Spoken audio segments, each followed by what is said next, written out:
Welcome back. We went into closed session to take further evidence regarding the Juniper venture called in. Having heard the evidence and deliberated, we came to the conclusion that there was insufficient information to arrive at a decision this evening. Therefore, I move that this item, namely the officer key decision made on the 15th April 2025 on Juniper Ventures, be deferred to a date to be announced. Councillor Charter. Just to clarify, Chair, that the reason for the adjournment is not because we didn't have insufficient evidence to make a decision, but we didn't have the evidence we needed. The papers that were presented to us were sadly incomplete this evening. Thank you, and that will be entered into the records. Okay. With that, do we agree to defer this item to a date? Adjourn item. Sure.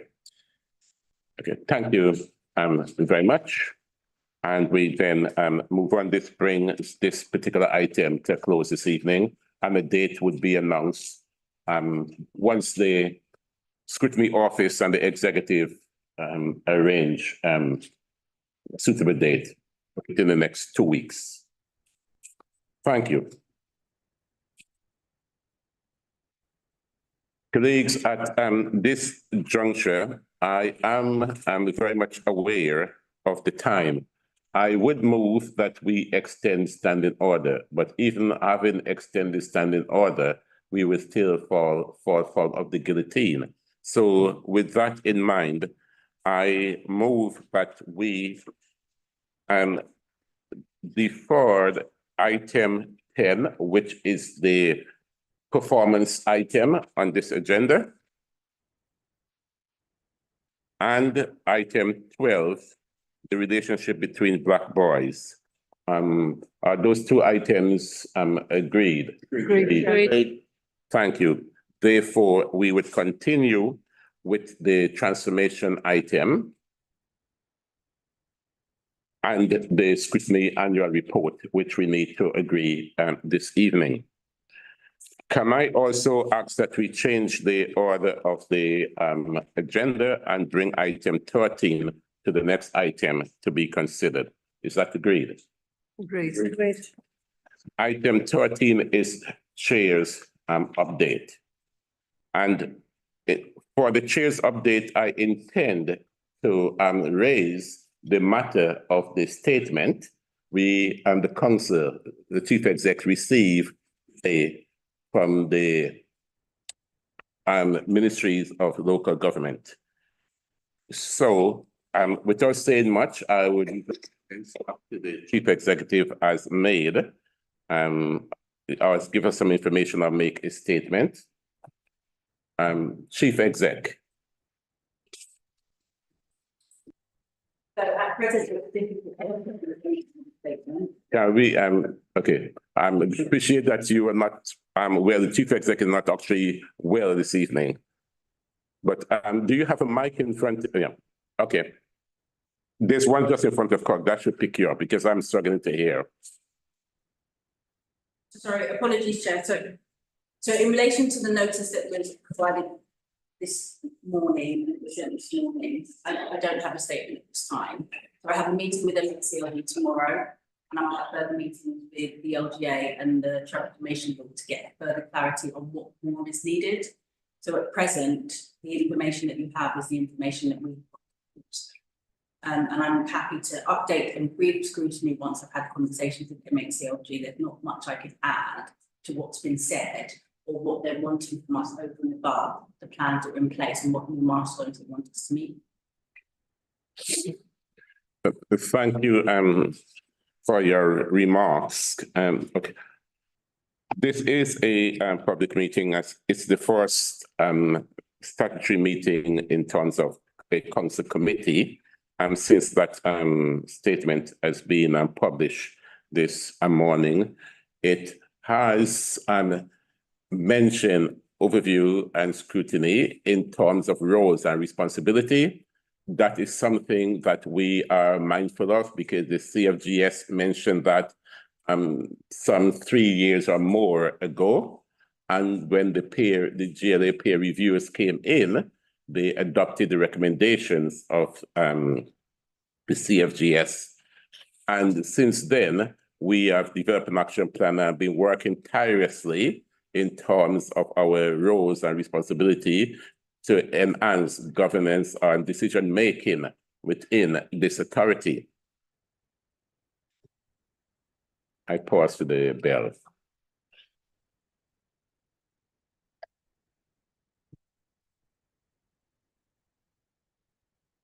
Right. Yes, we have worked tirelessly in terms to enhance decision-making and accountability. And that can be borne out by the number of call-ins that we have done, much to the annoyance sometimes of the decision makers, but we were just doing our job. If one looks at our budget report in the last 3 years, and you can see from year to year, this is a consistent theme in terms of our concerns about our finances. As recently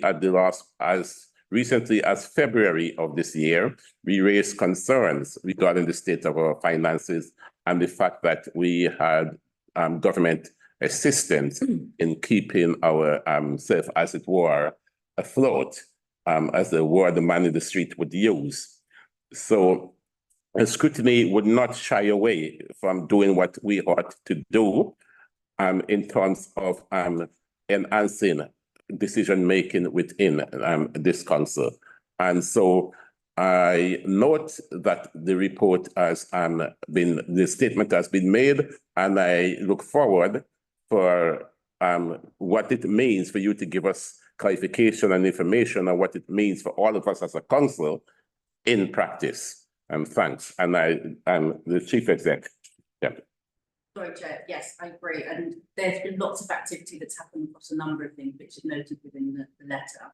So I will get further clarity in this conversation and at what they're asking. Okay. Thank you. Okay. Now that I'm the chief exec, I've spoken and I've seen Councillor Hudson. I just give way to you and Councillor Hudson. I'm going to have to make a motion. Will there be a formal report before council? I don't know at this stage, but if that's what I don't think it will be an issue, but I'm really at early stages on this too. So once I've had the conversation tomorrow with MXCOG, I have further conversations with the LG and what more to do.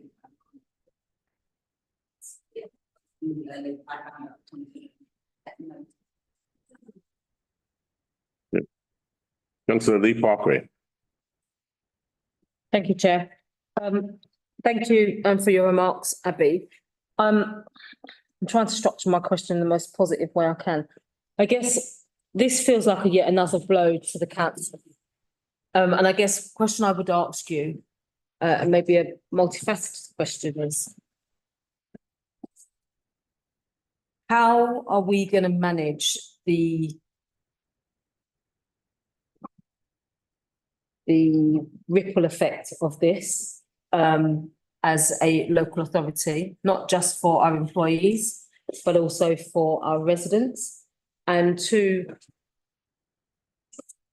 with all you made reference to the documents that, or to the pieces of work that are currently happening already within the local authority. Will there be any reassurances or assurances that those will be robust plans going forward? I feel like we've had a lot of inspections, we've had a lot of reviews. So it's difficult to answer until I find out what more they're asking. So I'll have to come back and do after my discussions. It's really literally what's in the notice that do what we're doing, and most of it says so I could be surprised. What about morale of staff? Thank you. Yeah. Councillor Masters. I wouldn't be fulfilling my role tonight if I didn't raise the mention of scrutiny and a report that we felt was deeply contentious at the time, and that was 2 years ago. I really felt we'd agreed that report would be set aside, and it reared its head again in the peer review. I'm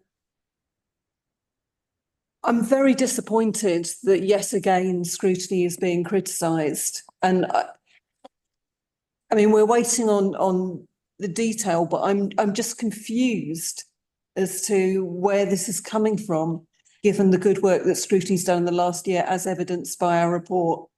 I mean, if you look at the current level of risk in the council, its financial vulnerability, and you look at the number of call-ins we've pursued to protect our residents, to question some of the spending decisions that have been made. I just don't know what more scrutiny could do. I mean, I think from our point of view, as members of budget working parties, a lot of us are, when we were looking at other councils that had had financial challenges, the big absence was a proactive scrutiny. That is the one thing you could not say about your current clutch of scrutiny. And so I'm just bewildered. And Sorry. as a scrutiny chair, I'll be awaiting any evidence that scrutiny, beyond the issues uncovered tonight with papers, is a kind of failing part of the council. Rita? I take on board Abby, you saying that you're going to be meeting with MHCLG tomorrow, but actually there's not much in this that's different from what the peer review said and what the original peer review and the Oxford peer review said. Would you just explain for residents what this actually means in terms of what happens when the council gets best value notice? What's the process? It doesn't just come out of nowhere. We must have known something was coming. We must have had some indication. MHCLD, I'm surprised, Newham and Cheshire East or whoever it was, you've got a best value notice. They must have asked us for some information, or they must have been looking at us in a certain way for us to end up here. How long has that discussion been going on? There's been no. So MHCLG can make a determination to take down. We'll have more clarity tomorrow. So there's no conversations. So you had no indications when returns or financial or anything else were being sent. Nobody at MHCLG said to anybody who knew them, we're a little bit worried here. Not in this, guys. So we meet with MHCLG, as you know already, in relation to our EFS and other things. This was before that we were informed that somebody was coming, but without detail, which we got today. So I can't answer until I've spoken to them tomorrow. Okay, but I would still say that we should be prepared for this. This can't be presented as something that's a surprise to us.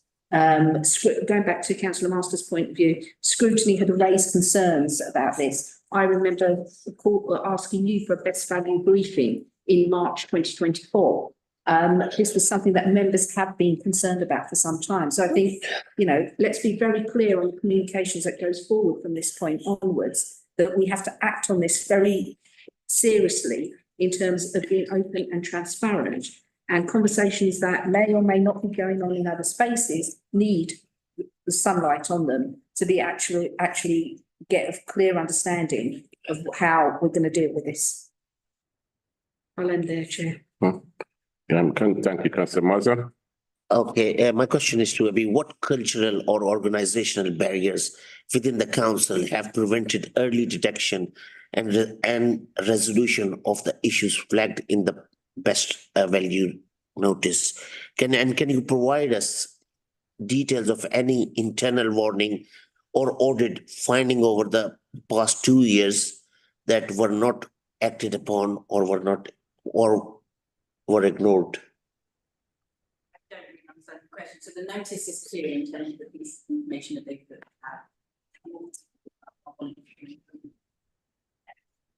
What and what to do with the regulator. I think what I'm trying to get clarity on is in relation to the notice being done.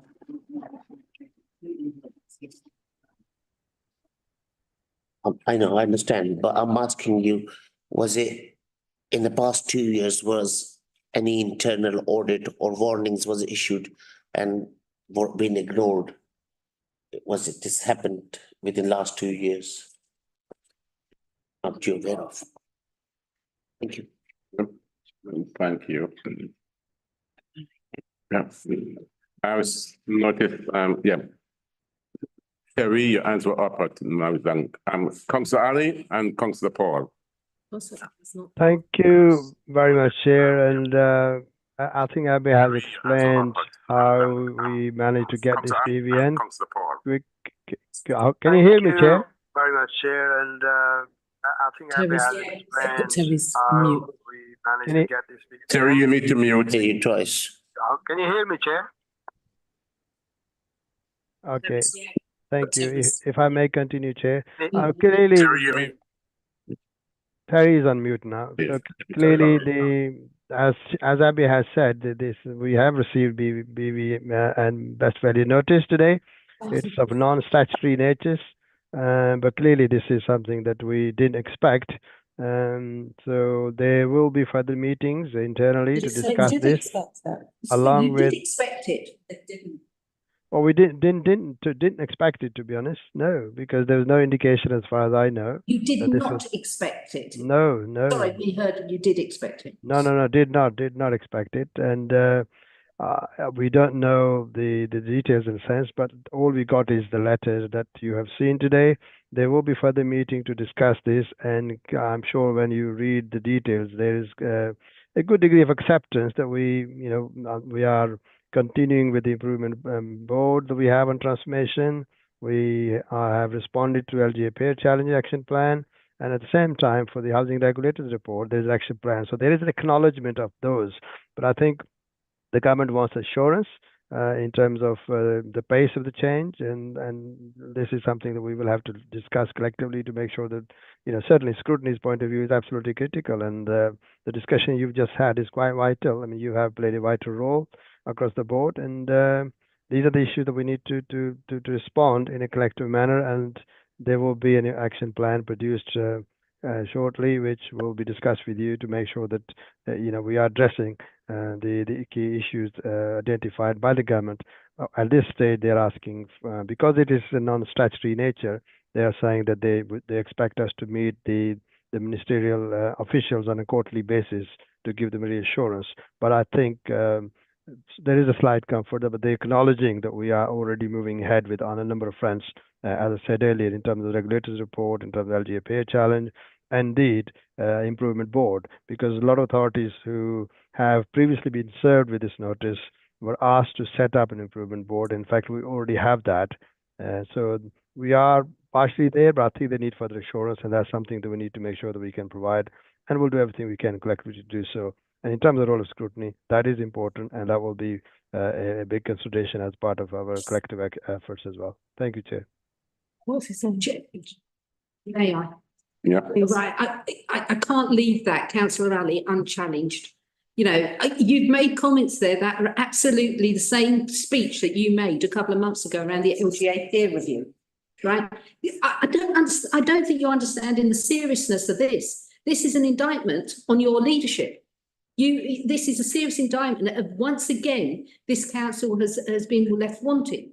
And I think for you to just rehearse the same old platitudes, which we've heard time and time again on this commission, enough is enough, really.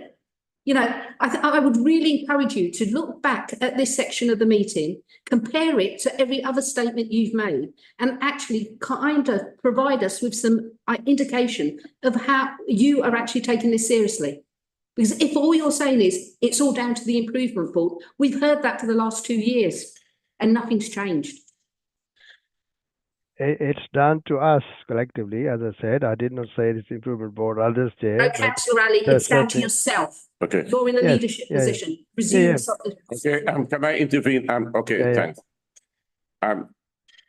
Yes, Councillor Ali, are you finished? The transformation. Okay, before I bring in Terry, I bring in the Chief Exec, Abby. Yeah. And can I please ask everyone in relation to what they are asking, let's not assume, please let me have a conversation, what they need over and above, what is in place, provide them with the required of all of us, it's about the whole house. So that is my ask of the community. Let this conversation. Thank you. Terry?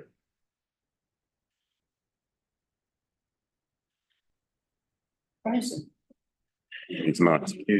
Terry, you're on mute, and he's not speaking anyway. Tony, I didn't hear what the chief executive said. Could you repeat a summary, just in case I? Terry, you're on mute, and he's not speaking anyway. Am I on mute now? No, we can mute. Councillor Paul, Right, which part? Tony, on mute. No, we can mute. Councillor Paul, which part? Okay, I'll ask my question then. All right. One comment and a quick question. Like Rita, I am astounded at what Councillor Ali just said. Just for the record, I'm a member of the audit committee, and I refused to sign off the auditor's report in February because of the state of what was said in that report, and that report was mentioned in February. So I find it hard to hear. But what Councillor Ali said, this was a surprise, but that's my comment. My question, my substantive is, obviously, Abby, there's lots of work going on. Can you tell us, what do you think the government saw, but we weren't doing? Because lots of work being done, lots of plans, but progress wasn't of the quality or quantity. So what do you think they saw, which gave light to write this letter? Thank you, Chair. So, hi, Councillor Paul. So what I was saying previously is things that we have to discussion to get further clarity. I can't assume what they saw, what they haven't seen, without having the discussion with them.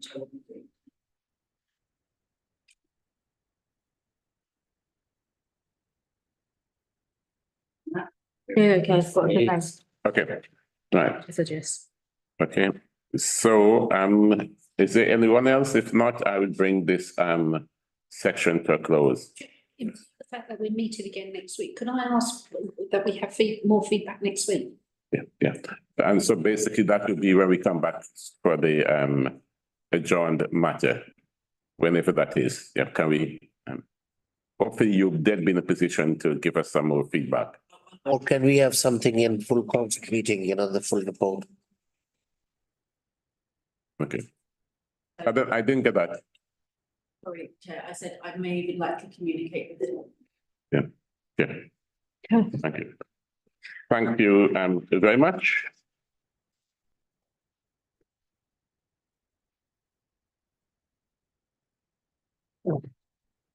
I then move on to the next item that we agreed to take, which is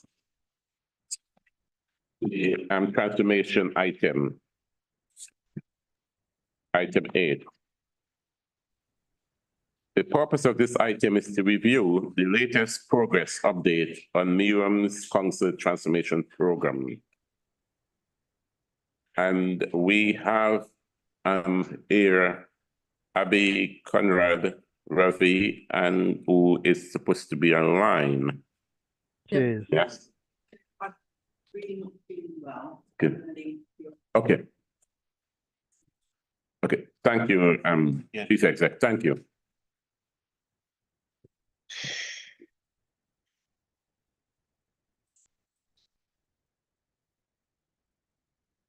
Okay. So Conrad. Thanks for the opportunity to introduce this, Chair. I'm not sure how long you're planning this item. So what we provided is a summary of overall themes of the things that are in the transformation programme, how we are going about effecting the change. Clearly, there is a mass of detail at various levels. This was this subsequent meetings. It's a very significant element of the council's financial plan. with savings in the region of £23 million over 3 years, 5 of which fall in this year, half of which will already be implemented. So, you know, of course, it's going to be a significant focus over the next sequence of meetings. We have online Ravi Dinza, who is the Interim Director of Transformation, following James Bartley's move on to another council, who's picked up this work and is available to assist the committee in whatever way is helpful. I'll keep it really brief like that, Chair, because something's obviously it would be really helpful to start the discussion to understand the areas that are of most interest to you. And then, as I say, as I'm sure this is going to be an item of considerable interest, we can provide. But of course, there's a mass under this. Anxious not to put too much in at this stage.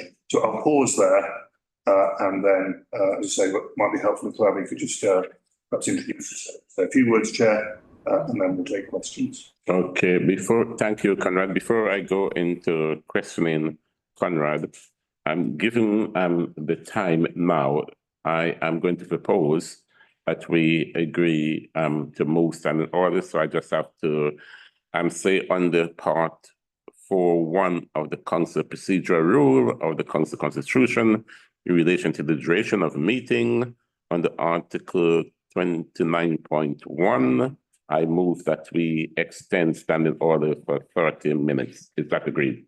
Agreed. Yeah. Okay. Okay.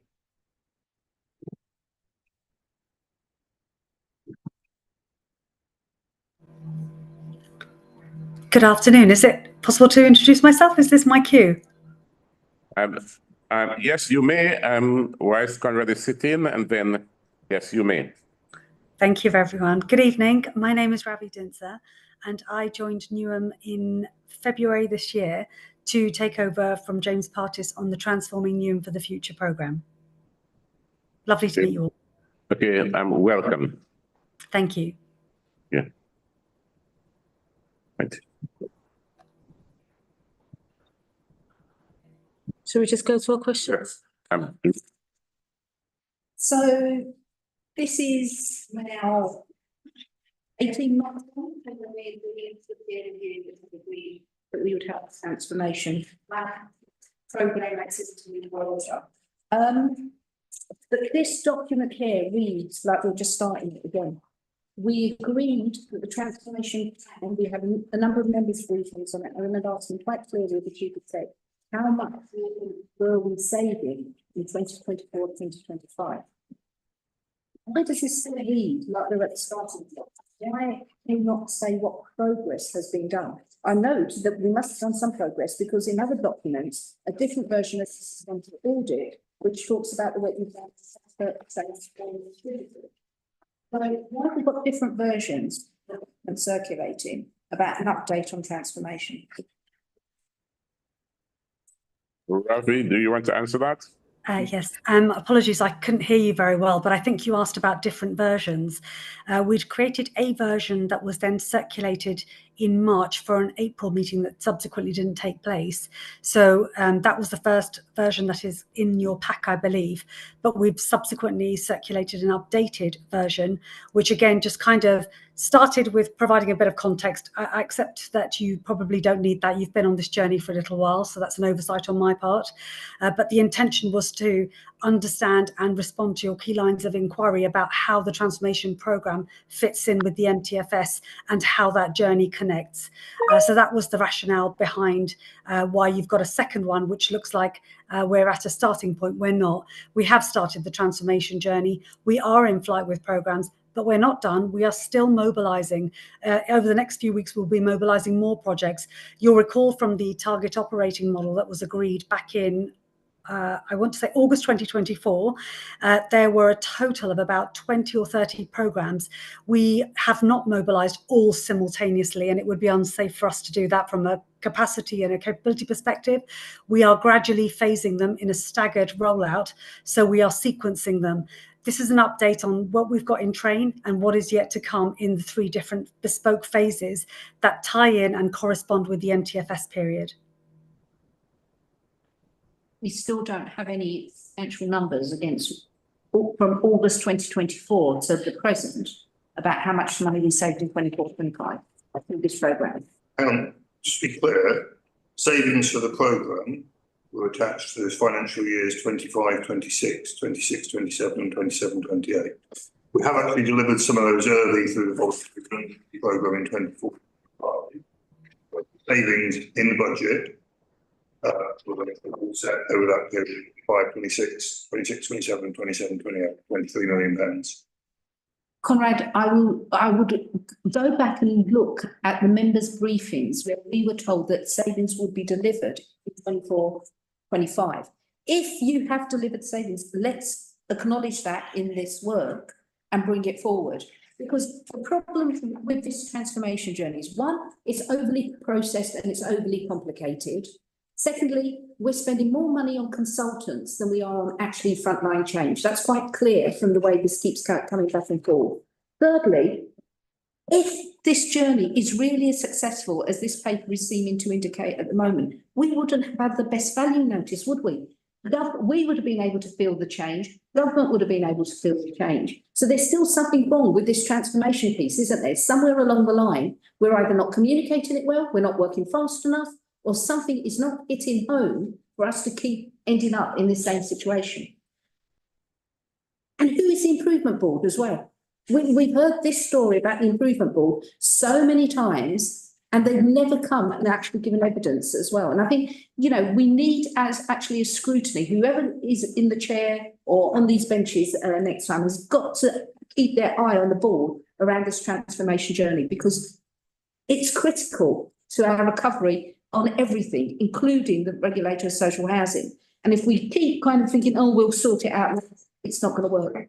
It's probably helpful to be clear.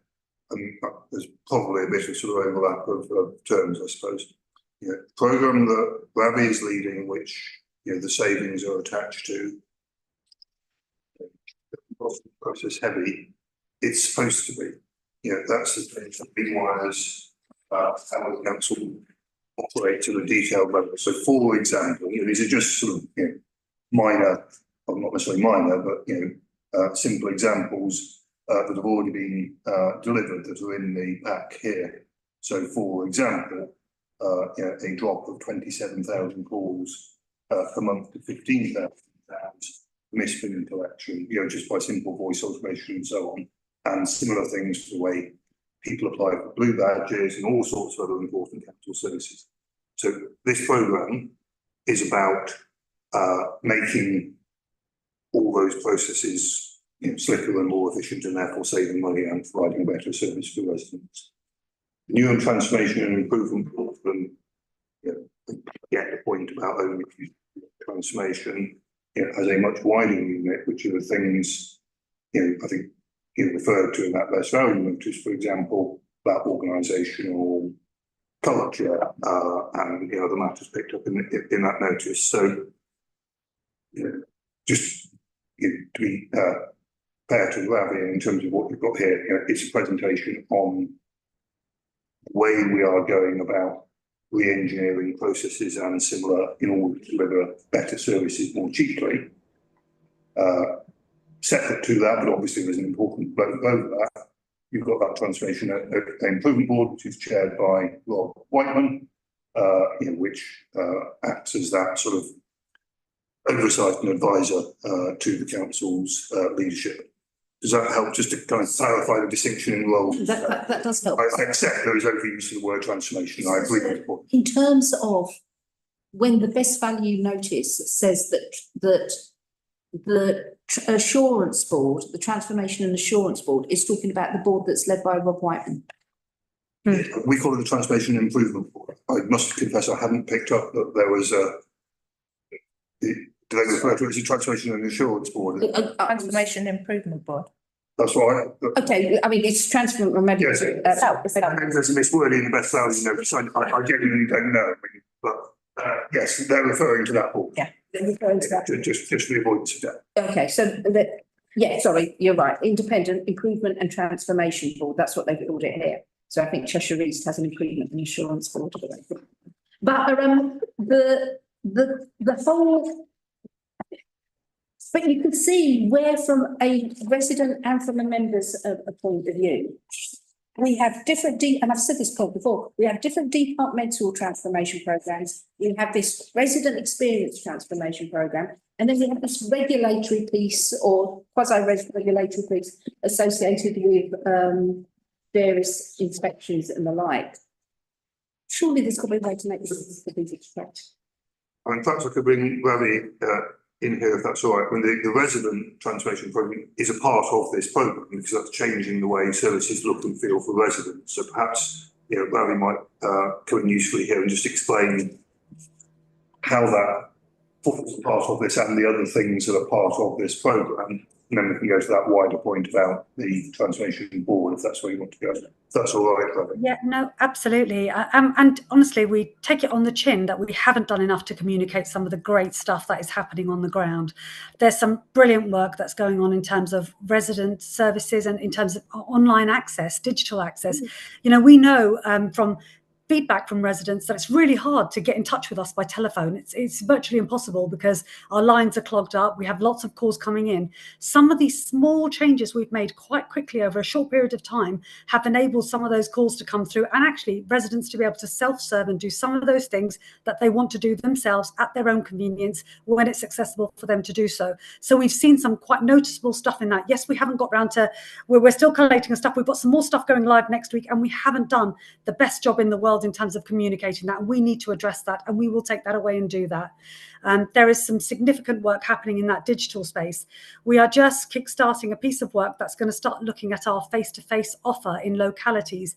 We're tackling the digital transformation for residents. We also need to tackle some of those services that we provide and how we provide them in person.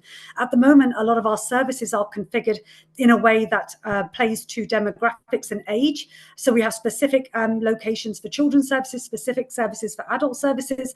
What we don't have is something that distinguishes and said, some of our residents need some early help and prevention activity as a cost avoidance activity, but also to just empower them to stay out of crisis. We need to start focusing on that element. Those are some of the programs we're mobilizing next, that distinction between prevention activity and crisis management. The third area of work where we're doing quite a lot of work is around our own organisation, the employee experience, but also being a lean, efficient council. We want to spend less on the cost to serve so that we've got more resources to go into frontline services. So actually the sequencing of what we're doing has been deliberately aimed at getting some of our demand reduction down where we can get it down because people don't want to come and see us in person, and also making sure that our cost to serve is reduced so we can pump the resources that we have into the key area that makes a difference to residents, and that is that face-to-face services in local areas that meet the needs of the most vulnerable in our society. Thank you. Lakshmi? Thank you, Chair. Since the council started discussions with system-wide partners come together to solve Newham problems, the aim is to co-design solutions focusing on homelessness, TA, and high cost of social care packages. How has this model contributed to saving money? If so, how much has been saved?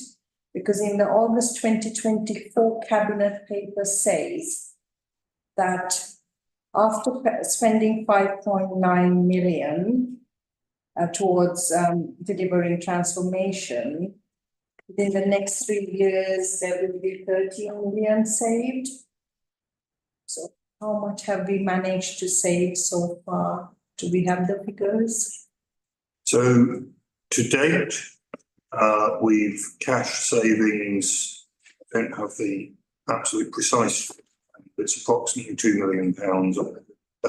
Look up the exact figure. Those are ongoing recurring savings where we've let staff go voluntarily early in advance of programs like this taking effect.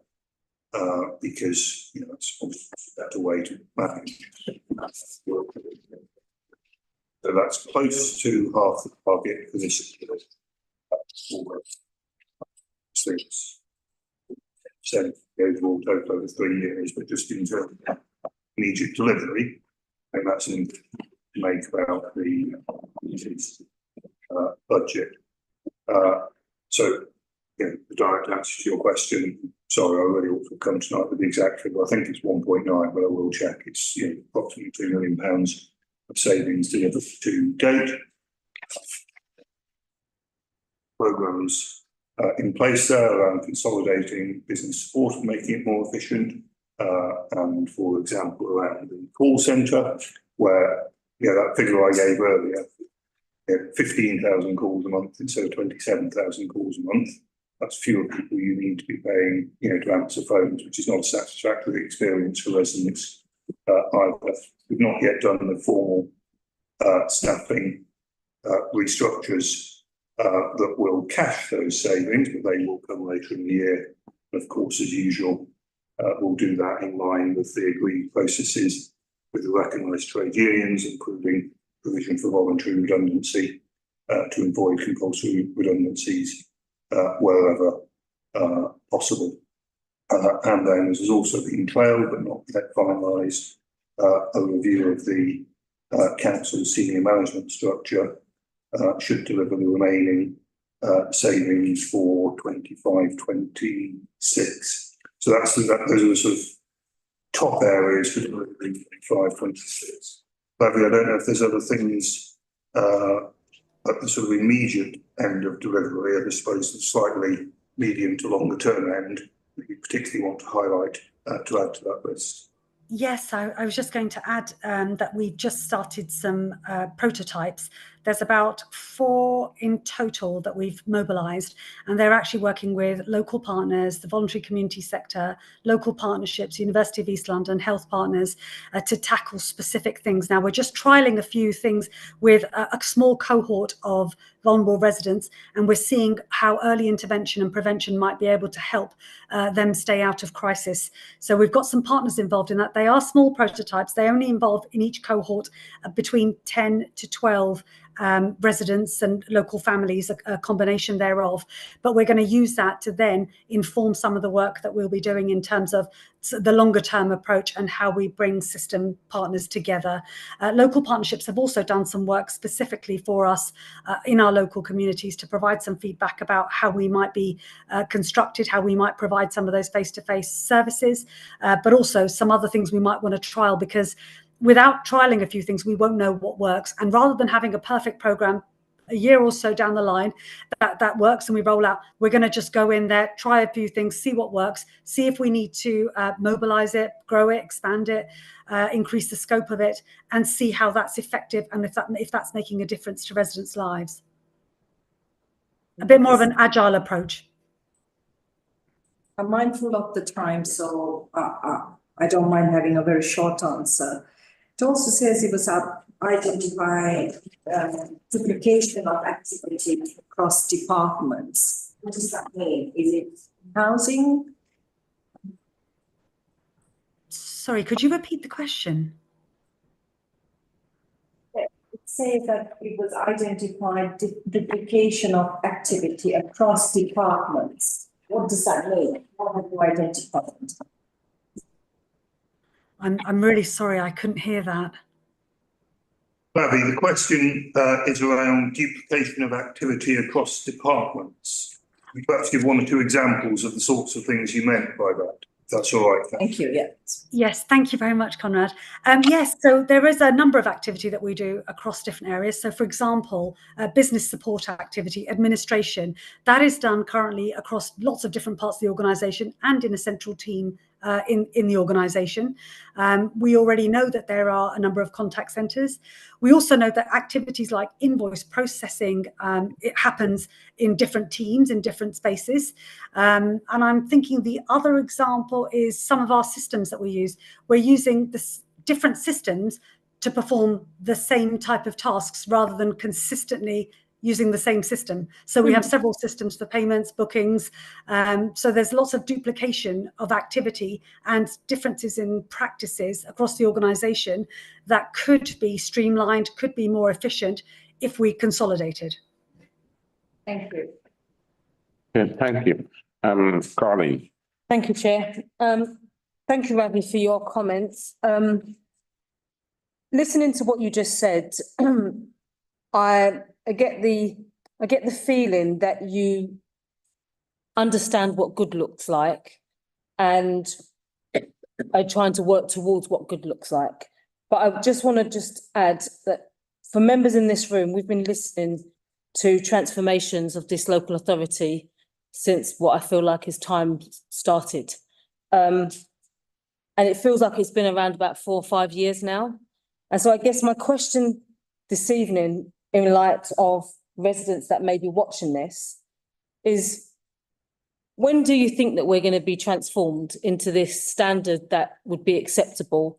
The Mayor often talks around gold standard, platinum service. When will we be at that stage, considering the amount of improvements, the amount of reviews, the amount of inspections, the letter that came out today? When will we be where we need to be? And when will we achieve the savings that we refer to and have spoken about? And I guess the reason why I say that is I get a little bit concerned when I hear savings, because when you're saving something, you're often losing something somewhere else. That could be a standard of service, that could be provision, that could be people, that could be places. And what I don't quite see here is what it actually looks like. I just feel like as a council, we've been going through so much transformation. What will we look like when we're transformed? And to you, Connor, so that's because she's doing it, so Conrad, how long have we been in this programme of transformation? That's 2 separate questions, 2 separate people. Ravi, do you want to go first? Yes, I will. And I completely take on board your point. Actions speak louder than words. And, you know, transformation isn't necessarily this wonderful thing that happens at the end of a 5 or 10 year period. You know, transformation can be incremental, it can be small, it makes differences every day. And I think, you know, one of the things that we really want to focus on is some of that agility, some of that speed. I'm going to be honest, in terms of our transformation agenda, we are not doing anything that other councils haven't already done or are already doing. So there is, in terms of some of the activity that we're doing around the digital transformation, the risk to our council of going at speed is very low, because other councils did this a decade ago, 15 years ago. You know, these are not new things. One thing that we do need to do is galvanize ourselves, get behind it and get moving. That's my biggest thing. And you will see a difference in mood, in shift. You can do that in as little as 3 months. There needs to be a concerted organizational effort behind some of these things. And we have to say, look, we are going to say what we're going to do, and we're going to do what we say, and we're going to give ourselves a time limit, and we're going to review it, and we're going to stay all over it. The areas, the councils that I've seen where it works really well is where everybody comes together and says, right, we've set ourselves this target, we are going to hold ourselves to it, we're going to hold ourselves up to the mirror, and we're going to get it done, and we're going to make a difference. And it doesn't have to be the really big stuff. The things that Conrad's just mentioned. We made one small change to our telephony system. We reduced the demand for missed bin collection phone calls by thousands of calls. That means that more people can get through to us that really need to get through to us. If we do another 10 or 20 of those in the space of 8 weeks, you know, we are on a journey already. People will start to feel that difference. And that's what I think we really need to put a concerted effort into. And I will say again, we are not doing, I haven't seen in the transformation agenda in totality, and I have been through it with a fine-tooth comb. I know I've only been here 3 months, but I have been all over it. There is nothing in there that is insurmountable or can't be done or hasn't already been done in some guise by somebody else. Okay, Chair, I've got a supplementary, if you don't mind. Okay, then I bring in Rita, then I have Susan, then I ask questions. Just off the back of what you just said. So you just said around the telephone calls, the drop in telephone calls in the Pacific area. I guess the question I would ask is, how have we measured that those telephone calls haven't translated into email contacts or app use, or actually I can't be bothered, I'll just let my bins overflow, and then we're picking up the rubbish on the street by street cleaners that are costing us more money? How have we measured that that basic line that you just gave us in regards to calls. Yeah. How are we measuring that? And the other thing I just want to understand is what's the timeline that you're referring to? So is it 12 months, 18, 2 years, 5 years, 10? And if it is, then are we able to just know what that is? The phase one, the digital transformation that we're talking about, is for the next 9 months. We are doing small sprints, so we're getting things done quickly and systematically. We have a backlog of 200 online processes that need to be automated. We are tackling the first 20 as we go because we've picked the ones that have got the highest demand. So the ones that we know that people constantly call us about and are frustrated, where we get the most emails. So we're tracking the data across email contacts and across telephony contact. We can't necessarily track face-to-face because we don't have those metrics, and it's very difficult because people might be presenting themselves with several issues and this might be one of them. So that is tricky. So we don't have that data, but we absolutely are tracking for telephone calls and numbers, and we are tracking emails as well and looking at drops. Email for us is email takes a little bit longer for us to respond to. So actually email is probably a greater driver for us to drive out of the system because that takes more manpower hours to resolve. But we're doing a twin track thing. We're also improving our website content as well, because some of the things that we've noted is that people can't transact with us or do something because we haven't provided the information in the right way for them to digest it and know where to go. So we're doing quite a lot of stuff about just search engine optimization so people can get to it. Now that phase is going up until January, February 2026. But that is happening in incremental stages of 2 to 4 week sprints where we're just launching things, testing them, checking demand and numbers are falling, because we need the numbers to fall over a period. Well, in terms of best practice, we need those numbers to fall and stay down for at least 3 months to be convinced that that's working. Because if they go down for the first month, then they go up again the next month, what we've done hasn't worked. So we know there's a problem. But if we're seeing consistent reduction in demand over a 3-month time frame, we can be confident that this is working and that demand has gone down. And we are looking at what resources then freed up to focus on after the first 10, 20 processes are automated that give the greatest volume of calls or transactions. We are then picking off the next 20 that are the next in line in terms of biggest demand. We're not starting from, We round up. I think the point is basically you're on the road in terms of what's happening. Rita. I mean, my question was going to be about the law of unintended consequences, that you fix one thing in this council and it ends up being a problem somewhere else, which I think really is worth discussing with councillors about in terms of what we see in our casework. I just wanted you're the only item on this agenda this evening that's actually inspired me and made me feel enthusiastic. But I will also say, I felt like this in May 2022 when I was first elected. You've said 3 months. I'm hoping that if I'm on this committee in July or August, that if I come back to a meeting and I'm hearing about transformation, I don't hear that there's been problems, they've been blocked, you've not got permission to do this, you've not got permission to do that. Because I really hope, for your own sake, as much as anything else, that actually this works. Because the residents deserve better. I completely agree with you, and I wholeheartedly say actions do speak louder than words, and I will come back in 3 months if you'll have me. And I would love to, I'd like to communicate before the 3 months about all the good stuff that we're going to be doing and implementing, but this is absolutely critical to get us on that transformation journey. It's these things that make the most difference and they matter the most. Thank you. We need to move on. Susan. Okay, my question. Firstly, are you a consultant or are you a permanent appointment of the council? Because just in terms of sort of building our confidence. That is an interim appointment following departure. Right, okay.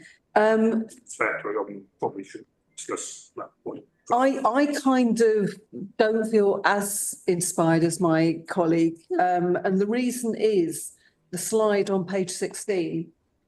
One of the things I find frustrating on this council is too often we're given information that to me just feels like a template of what something should look like, but without the bits filled in. So looking at this thing, which looks a bit like a system diagram, this kind of gives me no idea of what this transformation is. This is my whole problem with transformation in general. I really would like to have a presentation that actually gives me an idea of what this will look like to our residents, because I think that's the most important aspect of this. You know, whether it's people watching this meeting online or whether we're taking it out and talking to our residents about what's changing. I would really like to just have a simple indication of what things will be like when people land on our website homepage, when they pick up the phone, because I mean, my other concern as Chair of Health and Adult Social Care Scrutiny is there are a couple of lines there about vulnerable residents. And there's a comment here about how residents will continue to contact the council by phone or in person. And we all know how hard it's been getting through on the phone. And as for in person, I mean, that virtually never happens unless somebody contacts their counsellor, the counsellor gets on to neighbourhoods, and then an appointment's sort of put in. Can you run that, Susan? That's what I would like to see before I share my colleagues' sense of inspiration. Demonstration. Of some form. Yeah, I mean, even if it's a document. We'll give you a case study. We'll give you what somebody's experience is like today and how it's going to change tomorrow based on some of the changes we've made. I mean, that would be amazing. Anything that doesn't look like page 16. Okay, noted. Noted. Okay. Yeah. Okay. Good. Okay. Thank you. I just you mentioned we need to galvanize and move on. You talked we don't need to stop get on with things, etc. So that gives me the impression, you made about 3 statements. So that gives me the impression that you came in and realized, and these are my words, not your words, that we've just been dithering, we've just been talking about things and not getting on with it. And so you now think that we now need to take the bull by the horn and just get on with it and do things.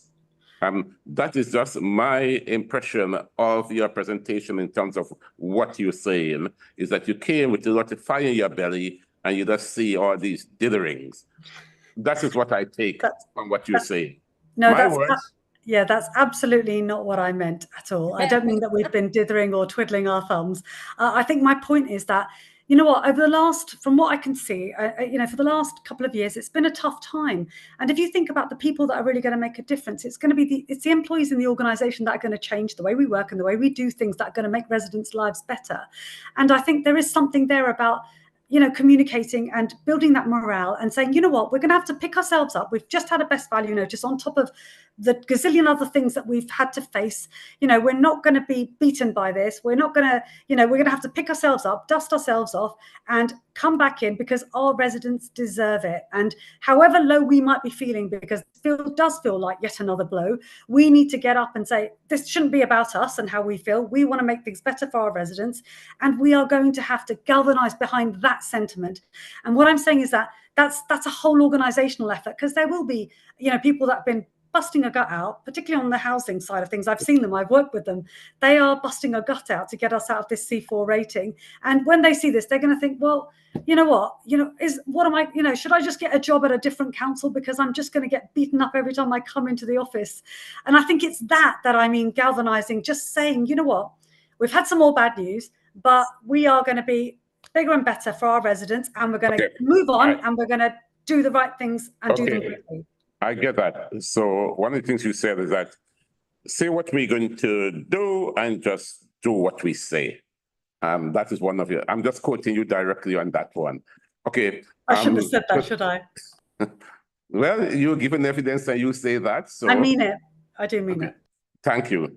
I'm going to bring this session to end because of the time. We have 10 minutes to conclude. So we note the comments and the report. Thank you very much. I now move on to item 11, which is our the draft annual scrutiny report. can we take this as published, or is there any Councillor Masters? It's not, I'm just wondering, I sort of fed some comments through today, and I'm just wondering if we agree it in principle, whether there's still scope to kind of tweak some bits. Always. Lines that shared with We members. just have to give chairs dedicated authority to. Yeah, fine.